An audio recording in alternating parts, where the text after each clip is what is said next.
Kematian adalah kesedihan bagi orang yang ditinggalkan, tetapi kebahagiaan bagi orang yang meninggalkan.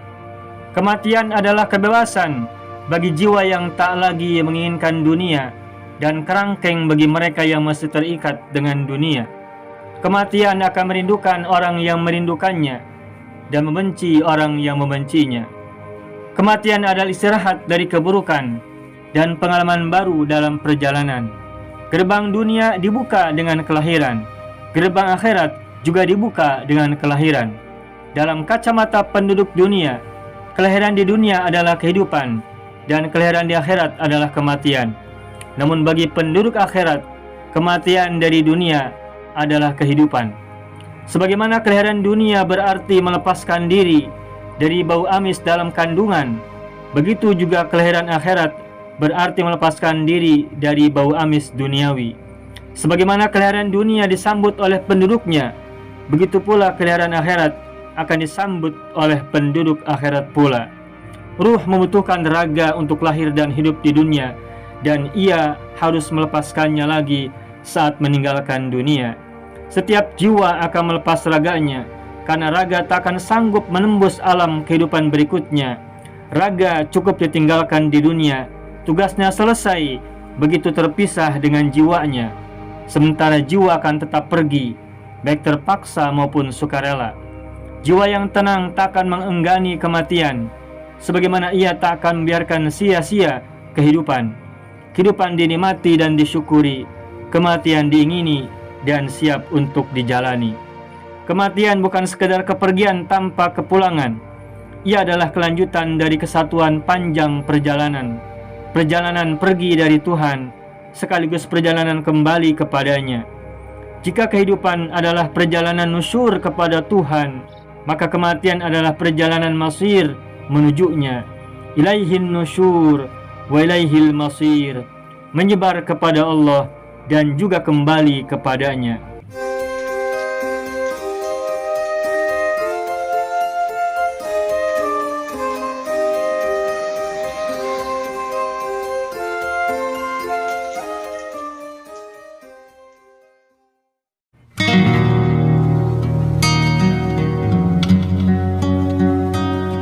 Mau kuasai bahasa Arab? Gabung Sekolah Arab Digital. Mau kuasai bahasa Arab? Gabung Sekolah Arab Digital.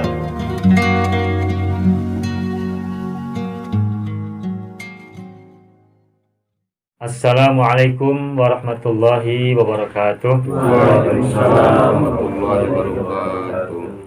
Bapak-bapak dan ibu-ibu sekalian saya hormati, sebagai kata pengantar sebelum kita bersama-sama berzikir pada Allah pada malam kelima, mengenang wafatnya Ibu Sri Juarsih binti Bapak El Slamet, ada baiknya sedikit sekilas saya ingin sampaikan tentang salah satu renungan kita tentang kematian. Tadi di ayat yang saya bacakan Allah berfirman bahwa Allah menciptakan kematian dan kehidupan, tujuannya adalah liyabluwakum ayyukum ahsanu amala. Ada kematian, ada kehidupan. Manakah yang lebih dulu? Kehidupan dulu ataukah kematian dulu? Kematian dulu ataukah kehidupan dulu? Mana dari keduanya yang lebih dulu? Nah, kalau menurut ayat ini Allah menyebutkan itu kematian dulu baru kehidupan. Alladzi khalaqal mauta wal hayata. Dialah Allah yang telah menciptakan kematian dan kehidupan, yang tujuannya adalah untuk menguji kalian siapa di antara kalian yang paling baik amalannya. Liyabluwakum ayyukum ahsanu amala. Di ayat yang lain disebutkan bahwa kehidupan ini terdiri dari dua kematian dan dua kehidupan. Nah, pertanyaan tadi, manakah yang lebih dulu? Kematian dulu ataukah kehidupan dulu? Nah, tetapi yang jelas Al-Quran menyebutkan kematian dulu, bukan kehidupan dulu. Nah, apa penjelasannya? Kenapa Al-Quran menyebutkan kematian dulu baru kehidupan? Karena kita yang sekarang masih hidup ini dimulai dari kematian. Apa kematian kita? Yakni belum adanya kita ke alam dunia ini, kita belum lahir, itulah kematian. Ketika kita belum ada, ketika kita belum punya sejarah, ketika kita belum lahir tercatat sebagai orang yang ngagubrak ke alam dunia dengan kelahiran, maka sebelum itu bagi kita adalah kematian. sampai kita masih berada di dalam kandungan itu juga masih disebut dengan kematian.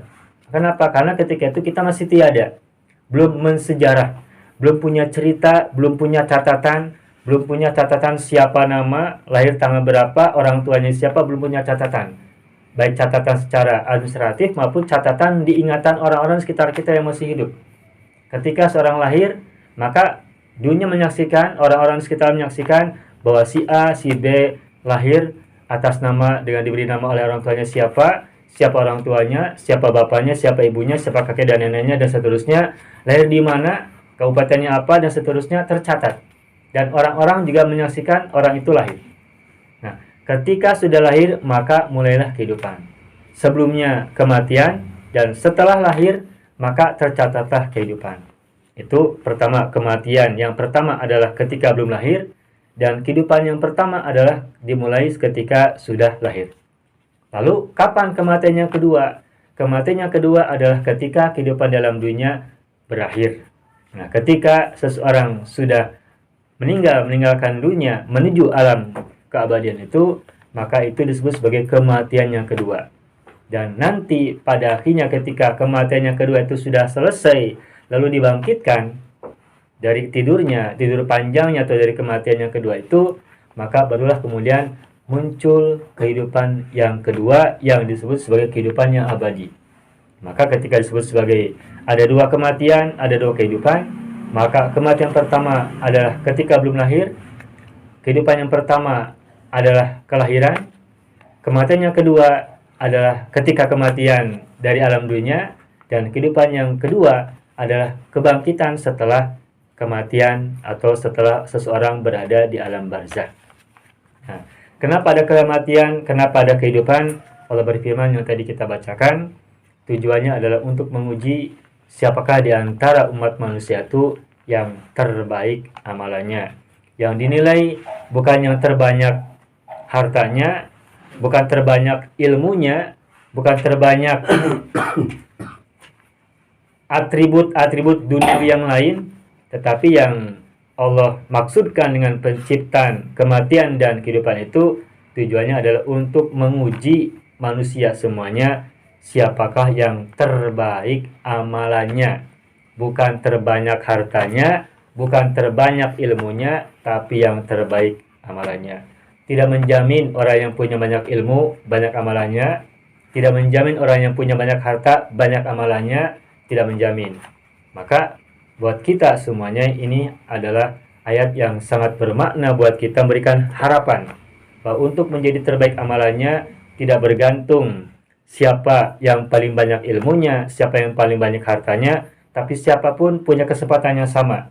Meskipun mungkin ilmunya sedikit, hartanya sedikit, mungkin juga akses sosialnya sedikit, selagi seseorang bisa memiliki amalan yang terbaik buat orang-orang lain, memberikan manfaat buat banyak orang lain, maka insya Allah ia pun akan tercatat sebagai orang yang terbaik amalannya. Dan Nabi sudah sangat tegas menegaskan bahwa khairukum anfa'ukum linnas, atau kalimatnya khairun nasi anfa'uhum linnasi, sebaik-baik manusia adalah yang paling bermanfaat untuk sesama manusia yang lainnya. Oleh karena itu, maka dengan berharap semoga kita menjadi orang yang mampu memanfaatkan kehidupan kita sebaik-baiknya pada masyarakat yang seluas-luasnya, sambil berharap semoga kita bisa menjadi orang yang terbaik amalannya dalam posisi kita apapun, baik dalam kondisi kita seperti apapun juga. Mudah-mudahan dalam acara ini, ketika kita malam ini bersama-sama berkumpul untuk mendoakan almarhumah Ibu Sri Juarsih dan para marhum dan almarhumah yang lain-lainnya, maka buat orang yang masih hidup seperti kita ini, kita berharap semoga kita pun bisa meniti jalan-jalan kebaikan, bisa meniti jalan-jalan kebenaran, dan bisa mengejawantahkan aktivitas kebermanfaatan agar kita kelak dicatat, dimasukkan sebagai orang-orang yang baik, sebagai orang-orang yang bermanfaat, baik untuk diri sendiri, untuk orang di rumah, maupun orang-orang sekitar kita seluas-luasnya dan sebanyak-banyaknya, menjadi anfa'uhum linnas. Amin ya rabbal alamin. Itu saja sebagai kata pengantar sebelum kita sama-sama zikir. Mudah-mudahan apa yang tadi saya sampaikan ada manfaatnya, khususnya buat diri saya pribadi, umumnya buat kita semuanya. Dan seperti biasa, bila ada kekurangan mohon dimaafkan. Dada agung cukup lumur, dada jambar pangampura, hapunten anu kasuhun, hatur nuhun anu kapihatur. Itu kalimat itu sudah normal, Pak. Sudah kalimat yang sangat populer ya. Buat orang Sunda itu sudah menjadi biasa. Dada agung cukup lumur, dada jembar pangampura, hapunten anu kasuhun, hatur nuhun anu kapihatur. Sudah jadi trademark. Kapil. Susah oke. Susah. Balela us aki muka Nada agung cukup lumur, nada jembar pangampura, hapunten anu kasuhun, hatur nuhun anu kapihatur. Gitu.